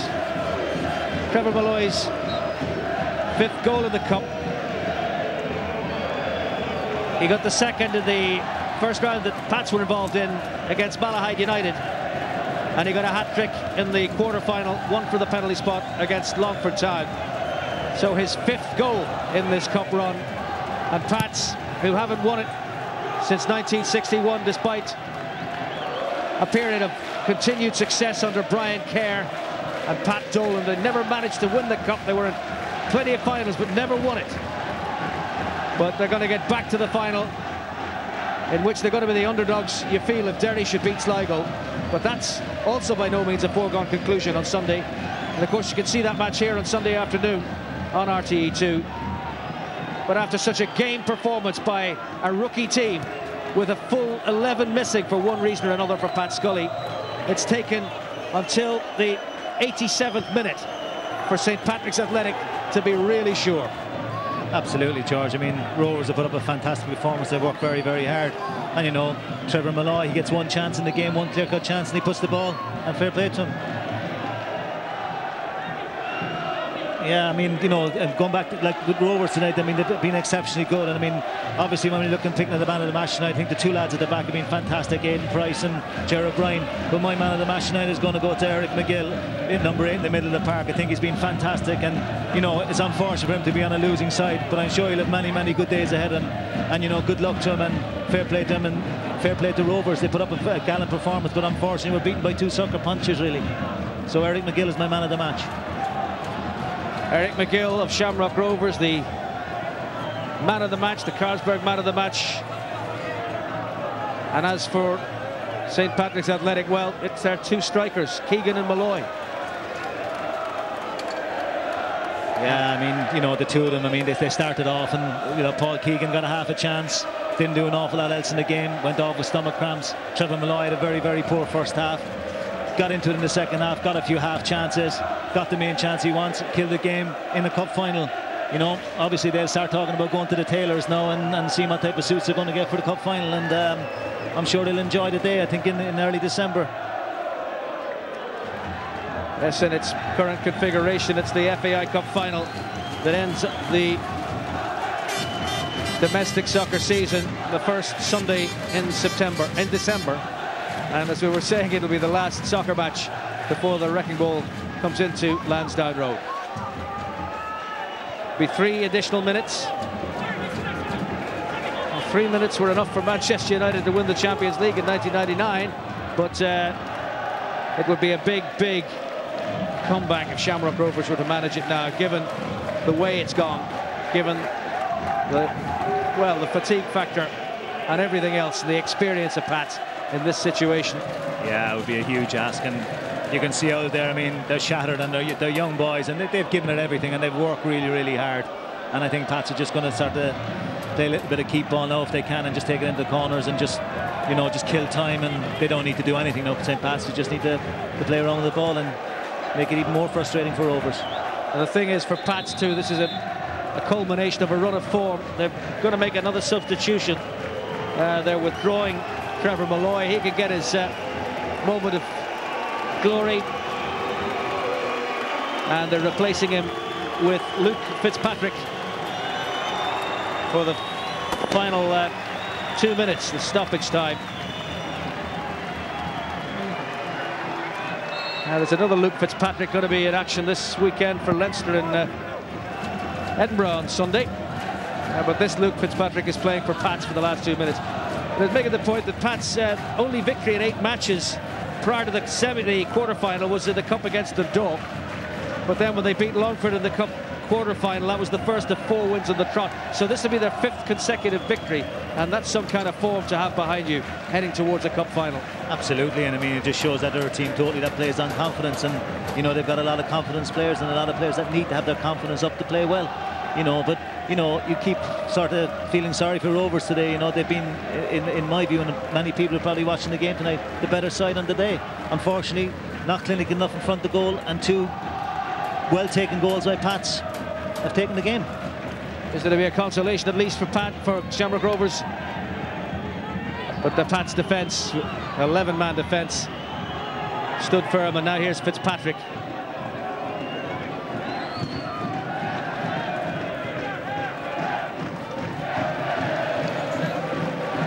He won't be the only one feeling the fatigue, Paul Gannon. Hugs and kisses already on the Pats bench. Trevor Molloy, top scorer this season. That goal is 11th of the campaign in all competitions, and is 5th in the FAI Cup. Mark Rutherford. And a throw to Shamrock Rovers, and 15 seconds. Is that all we've left? I think that's about it now, really, George, isn't it? I mean, the game's over. But I mean, you know, full credit to the 2 managers, and especially full credit to Pat Scully. He's got out young boys today, and they've become men on a very, very difficult game, and they've been a credit to him and a credit to their club. But good luck to Johnny McDonald and St. Pat's in the final, and hopefully for them they can win the first one since 1961. Free kick to Shamrock Rovers, but there can't be much time for any more. Now into the 4th minute of additional time. Forward by Purcell, and there is a free kick for offside. It's not the final whistle. Well, of course the regulation is it's a minimum of 3 minutes. We've had the minimum of 3 minutes, so he's now playing on at his discretion. Absolutely, and I think you know, he's fair play to him here. It's all over. There's the final whistle. Ian Stokes brings it to an end. High fives, hugs and handshakes all round for John McDonnell and his St. Patrick's Athletic staff. His team has done it. Favourites of the night against a team of rookies with so many missing, and now the red flares go off in salute of another FAI Carlsberg Cup final appearance for St. Patrick's Athletic. Been nearly men at that stage for so long, but they'll be there on the first Sunday in December at Lansdowne Road to meet either Sligo Rovers or Derry City. Yeah, I mean, and I wish him the best of luck, you know, and I wish Johnny McDonald and his club the best of luck, and deservedly so. He's a good lad and he's a great manager and fantastic.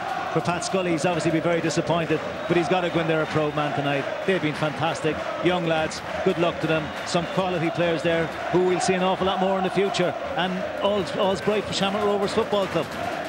Cheers for the young man, they've done it as best they could. That's Jamie Duffy, who will have to wait for another year for an appearance in the FAI Cup final. Do you feel Rovers running high in the First Division and reorganisation coming and a move to Tallaght surely now imminent, that the good times can't be that far away for this club?